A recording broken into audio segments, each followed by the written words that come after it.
In a recent video, I shared information about the Shroud of Turin, and I gave the reasons why I believe it is the authentic burial cloth of Jesus Christ. I gave information in particular explaining how there is no plausible explanation for its forgery or how it could have been forged because of the unique characteristics of the cloth.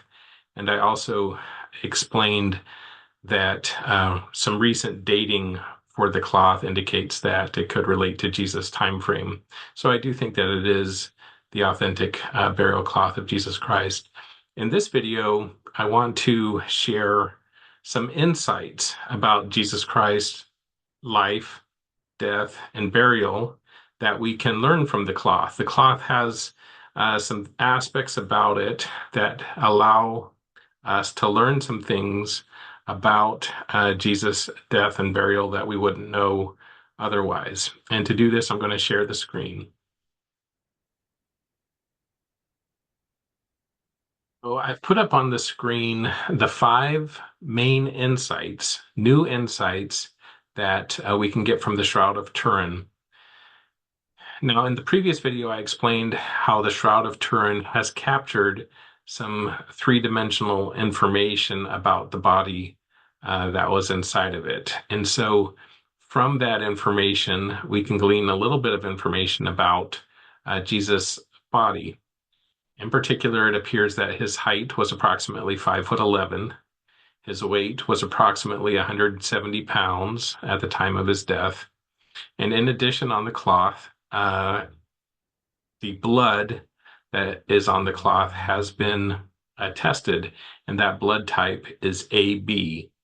So we learn a little bit about the details of Jesus Christ's body.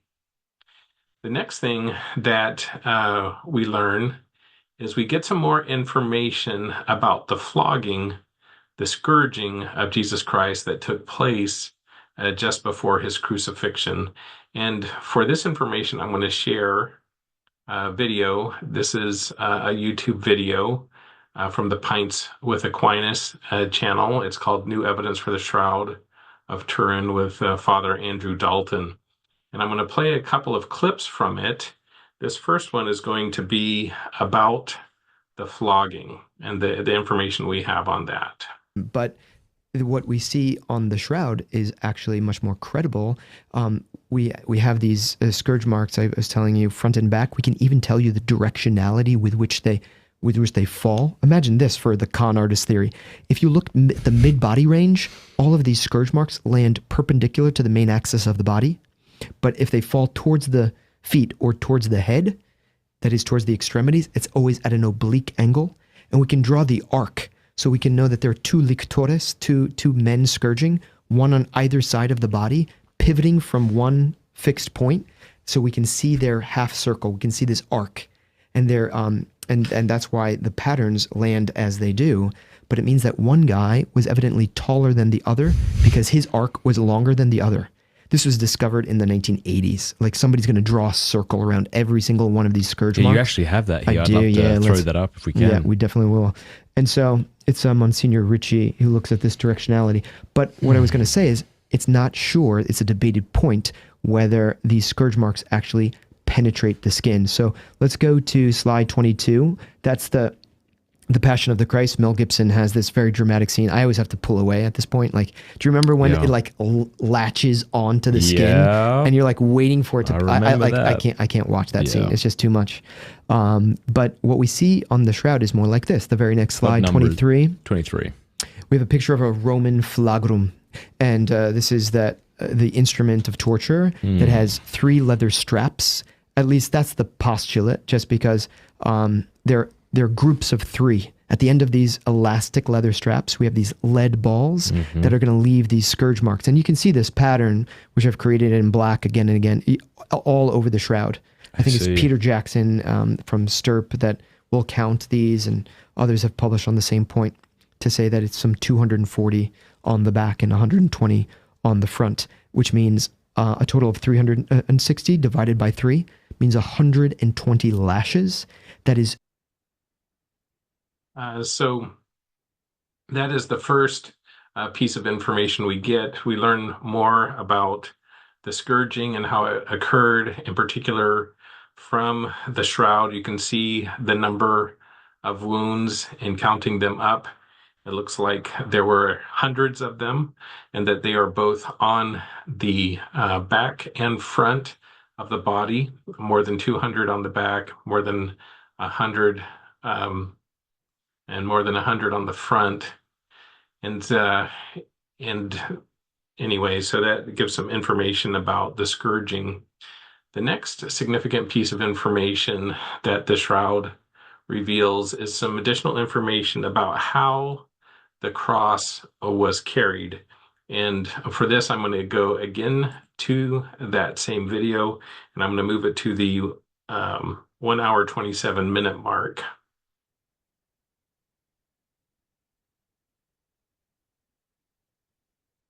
It'll be approximately around example, here. Jesus carries the T cross, which would weigh something like 300 plus pounds. I'm so glad you brought this up.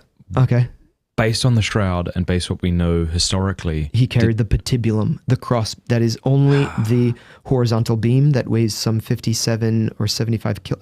I know in pounds it's like 75 to 125 pounds is what we postulate that, but he carried it in just the same way as men who work on the railroad who carry a similar type of beam. Across their shoulders? No, like this? In favoring the right shoulder. Okay. 1/3 of the weight would have been about in front of him, 2/3 behind, and they would rest it something like this, so that you have excoriation on the right shoulder, and then again on the left shoulder blade, precisely the scapular that sticks out. That's what's braided against as he jostles his position, as he falls to the ground. A 10 centimeter square excoriation on the left shoulder blade, a little further down and closer to the spine. And so, based off of the this information, the way that the cross was carried was not to carry the entire cross. You know, typically, often when they show or depict Christ carrying the cross, it would be something like this, where you carry the entire cross. Or sometimes they'll show the horizontal part and they'll show it as being across both shoulders. But what he's saying is that based off of from the shroud, you can see some excoriation marks on the right shoulder and down the back, such that the horizontal wood of the cross would have been carried on the right shoulder, something like that is how the cross appears to have been carried. Okay, the next thing about the shroud that it helps reveal is information about the crown of thorns. I'm going to go once again to that video. This time I'm going to go to the 1 hour, 38-minute mark, and we're going to hear a little bit about what they've been able to find out about the crown of thorns. So here we are. But again and again, we've seen pictures like these where there's like a circlet that that goes around the ears, leaving the top of the head exposed. And if you were a con artist trying to convince people that this is Jesus, you'd be inclined to do something like this on the shroud. But in this case, the shroud dares to deviate from the sacred norm here. Mm-hmm. It gives us instead a cap of thorns. So just go to the very next slide. And what we see is that it covers every area of the head. Wow. So we have some 30 to 50 puncture wounds that have little rivulets of blood. If you scroll down to slide 29, some have reconstructed what they think the cap of thorns would look like using the Ziziphus spina Christi. That's the species of plant that has these thorns that are 3/4 of an inch long. The very Latin name. How difficult would that have been to make? Well, there are different versions of this that look like somebody spent 3 hours like weaving Sure. a thing. And I'm not convinced that a Roman centurion is going to make this beautiful braid before he like puts it neatly on Jesus's head. So I think it's much more likely that he just kind of lopped off a mess of thorn, took a pliant branch or wicker that you see here in the slide 29, and then bound together that mess of thorn, and then with his spear and sword just pressed it on his head. And so these thorns, although supple when green, when they dry, they're like nails that just pierce through the skin. And so that's what the helmet looks like. It's interesting that the Greek word for crown is stephanos, So if you have any friends named Stephen, you know what that comes from. It's Mm-hmm. crown. But the crown in the first century and in the literature that we get also in the Old Testament, of course, is going to be translated into the Greek as well in the Septuagint. The Stephanos was what was on the head of the priest. And what did the priest's crown look like? Well, we can read about that. I think it's in Exodus towards the end. You're going to see how it's covering the entire head. And so even though in the Middle Ages, our crowns, sure, they were, these circles around like a ring on top of the head. In the first century, you could well imagine that something like that would be called a crown. And so as can be seen from that, the crown of thorns fits more like a priest's crown or a cap, where it's like a group of thistles and thorns that are worn over the head. Now, one of the interesting things this does is with the crown of thorns being like that, being like a thicket of thorns, is that it shows a fulfillment of a type and shadow with Abraham's sacrifice of Isaac. And what I'm going to do is go to the book of Genesis for this. This is in Genesis chapter 22, and this is where Abraham is told to sacrifice Isaac. And of course, he doesn't have to actually do it. He just has to get to the edge of it. And the point of the story is to give a type and shadow or a representation of the sacrifice that God will do with his son, Jesus Christ.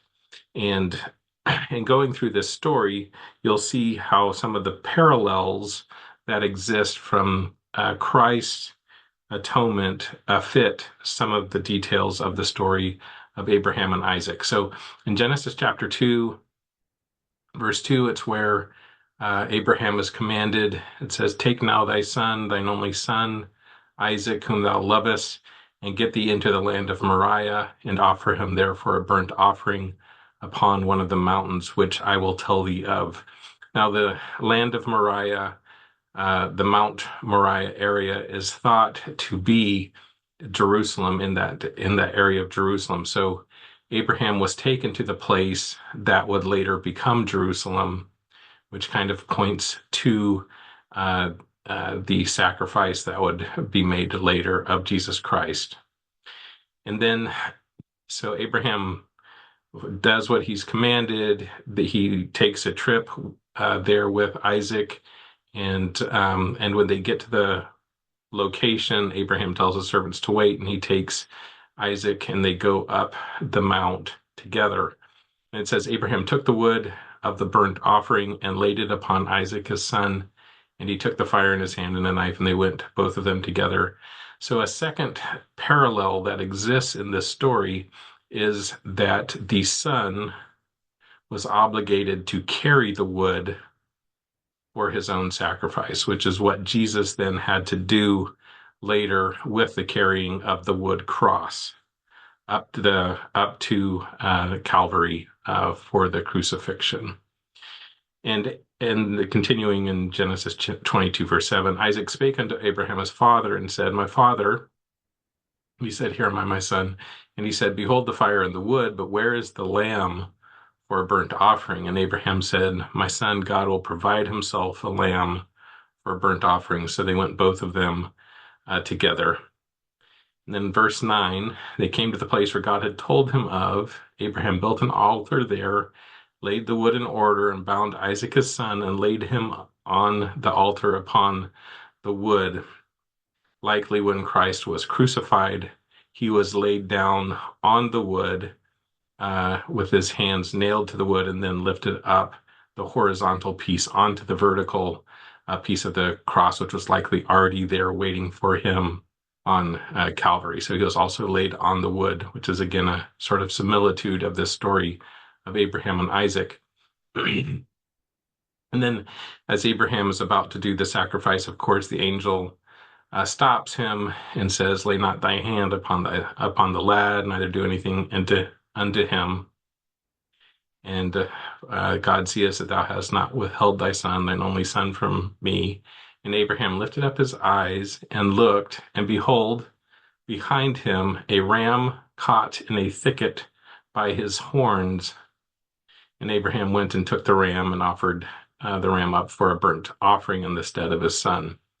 So in the with the crown of thorns, with the shroud, it appears that the crown of thorns was more like a cap that makes like a thicket of thorns.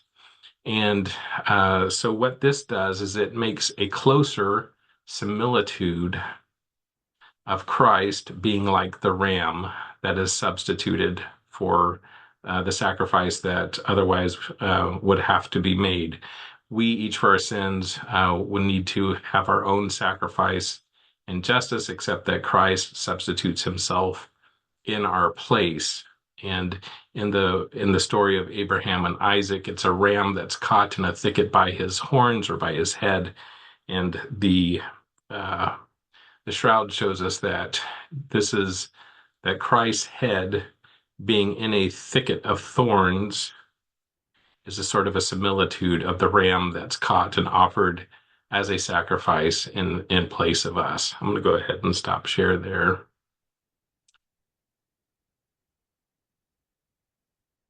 All right, and then the last significant insight that we get from the shroud is again about the nature of the resurrection, and that is how the image is left on the shroud. And this was presented a little bit in the prior video I did when I talked about how the evidence shows that no one has been able to replicate the shroud completely. They can create an image that superficially looks like the shroud, but they can't make an image that is exactly like the shroud under a microscope, because of the way the image was formed, appears to have been by a great burst of light or radiation. What this does is it gives us an indication in that it can't be duplicated with current technology, or obviously in the medieval times. It gives us an indication of the divine essence and power of Jesus Christ. In other words, the great burst of energy. Again, under the one theory, in terms of light, it would take billions of watts of light to be able to create the image of the body on the cloth, with the cloth acting sort of like a photographic paper for the picture. And this fits an indication of Christ as being, in essence, his spirit, a deity of great light and power. Okay, so those are some insights that I see, the most significant insights I see from taking the step and looking at the Shroud of Turin as authentic. It gives us that additional information about Jesus Christ. Again, based on the shroud, it appears he was about 5'11", 170 pounds, AB blood type. We get more information about the flogging and the scourging that occurred, a little more information on how he carried the cross, and information about the crown of thorns. So I hope you like that information, and if you have any comments or questions, let me know, and I encourage you to like and subscribe. Thanks.